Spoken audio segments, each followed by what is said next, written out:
Salut à toi, bienvenue sur cette nouvelle vidéo. Je me présente, je m'appelle Jo et aujourd'hui on va voir comment économiser de l'argent quand on est étudiant ou alors simplement qu'on souhaite faire des économies sur la vie de tous les jours. Aujourd'hui on va s'intéresser à un sujet un peu particulier puisque ça va être surtout les frais au quotidien, que ce soit autour des banques, des impôts, des divertissements, ce genre de choses. Aujourd'hui on va essayer de limiter tout ça. Et je vais te donner quelques conseils pour faire du bien à ton portefeuille. Allez, on se retrouve juste après. Jingle!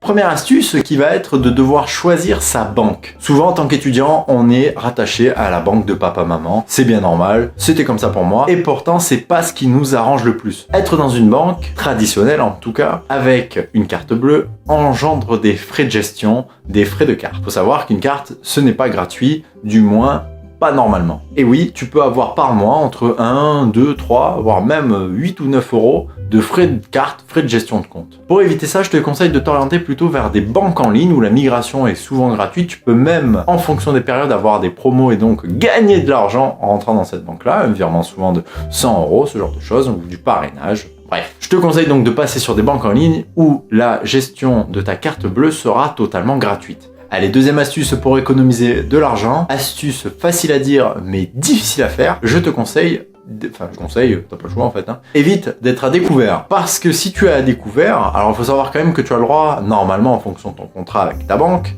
tu as le droit à une certaine marge d'erreur. On va partir sur le postulat que tu as droit à 100 euros avant de devoir payer des agios. Les agios, qu'est-ce que c'est? C'est une pénalité que tu vas devoir payer à ta banque et qui peut être colossale.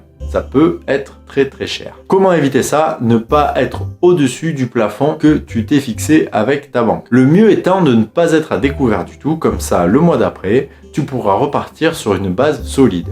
Alors là, je vais te donner une astuce vieille comme le monde, une astuce de grand-mère comme on les aime et pourtant elles sont pratiques. Aujourd'hui, quand on en fait, on utilise des chèques. Et ben ces chèques-là, je te conseille au talon du chèque de marquer la somme et à qui tu as payé parce que sinon après tu vas te retrouver avec des prélèvements sur ton compte et tu n'auras aucune idée d'où viennent ces dépenses. Allez, en parlant de piloter de budget, ça tombe bien parce que ça va être la troisième astuce qui consiste à piloter ton budget de façon un peu ancestrale, si je peux dire, mais qui reste cependant très efficace. Retire de l'argent pour ta semaine et contente-toi d'utiliser l'argent que tu as retiré et de ne plus utiliser ta carte bleue pour au moins tous les paiements que tu vas devoir réaliser. Tout ce qui est versement, tout ce qui est prélèvement, ça, bien évidemment, ça va passer par ton compte. Mais en tout cas, pour tout ce qui est achat de nourriture, achat de biens, loisirs, ce genre de choses, utilise l'argent liquide que tu auras au préalablement trié et rangé par catégorie.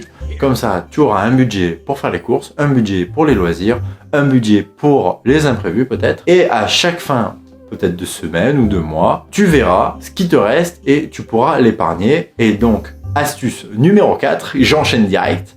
Je te conseille d'acheter une tirelire, tout simplement, dans laquelle tu vas venir mettre la petite monnaie qui te reste parce que mine de rien, petit à petit, centime après centime, tu peux arriver à des petites sommes sympas, peut-être même 20 euros, mais en tout cas 20 euros économisés dans un mois, c'est 20 euros potentiellement disponibles pour plus tard. Nouvelle astuce cette fois-ci, je te conseille d'avoir une application dédiée à ton budget qui te permettra de catégoriser tes dépenses et aussi de prévoir ce que tu pourras mettre de côté. Ça peut être soit l'application directement de ta banque qui te permet de gérer ça, aujourd'hui ça se fait de plus en plus, ou alors de passer par une application tierce, connectée ou pas à ton compte bancaire, et qui va te permettre justement de mieux organiser tes dépenses. Alors, je vais te parler de plusieurs applications qui existent, celles-ci ne sont pas sponsorisées, je ne les ai pas toutes testées, je sais qu'elles existent, elles sont reconnues mondialement, et voilà, t'en fais ce que t'en veux, ceci n'est pas un conseil d'investissement. Bref. Alors il existe plusieurs applications qui vont te permettre de gérer ton budget. Alors je les connais pas toutes, je vais te les lire. On a Bankin,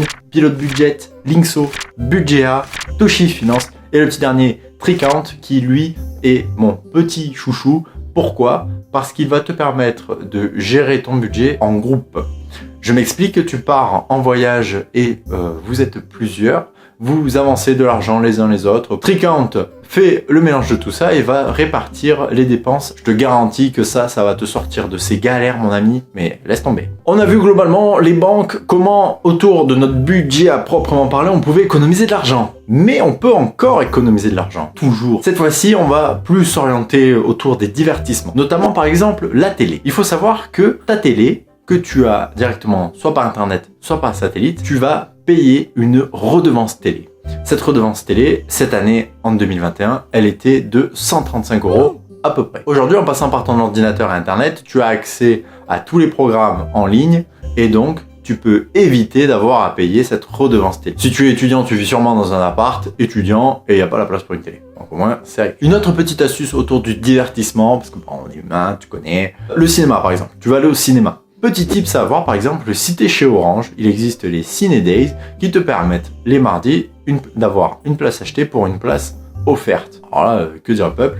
Si tu n'es pas chez Orange, tu connais peut-être quelqu'un qui est chez Orange et qui peut bénéficier de ces codes. Alors attention, ces codes sont limités, ne t'y prends pas en fin de journée, parce que sinon tu risques de ne plus en avoir. Voilà, ça fait un paquet d'astuces, je te l'accorde, elles sont pas toutes à prendre en fonction du cas de figure dans lequel tu te situes. T'es peut-être même pas un étudiant, en fin de compte, t'es peut-être juste une personne, comme moi actuellement, qui a envie d'économiser de l'argent. N'hésite pas à liker la vidéo si elle t'a plu, si tu as appris quelque chose en tout cas. Dis-moi, toi, dans les commentaires, si tu as d'autres astuces que tu utilises au quotidien pour économiser de l'argent sur justement tous ces petits frais qui peuvent parfois paraître invisibles mais qui ne le sont pas. Allez, merci d'avoir regardé la vidéo, je te dis à très vite, c'était Joe. Ciao!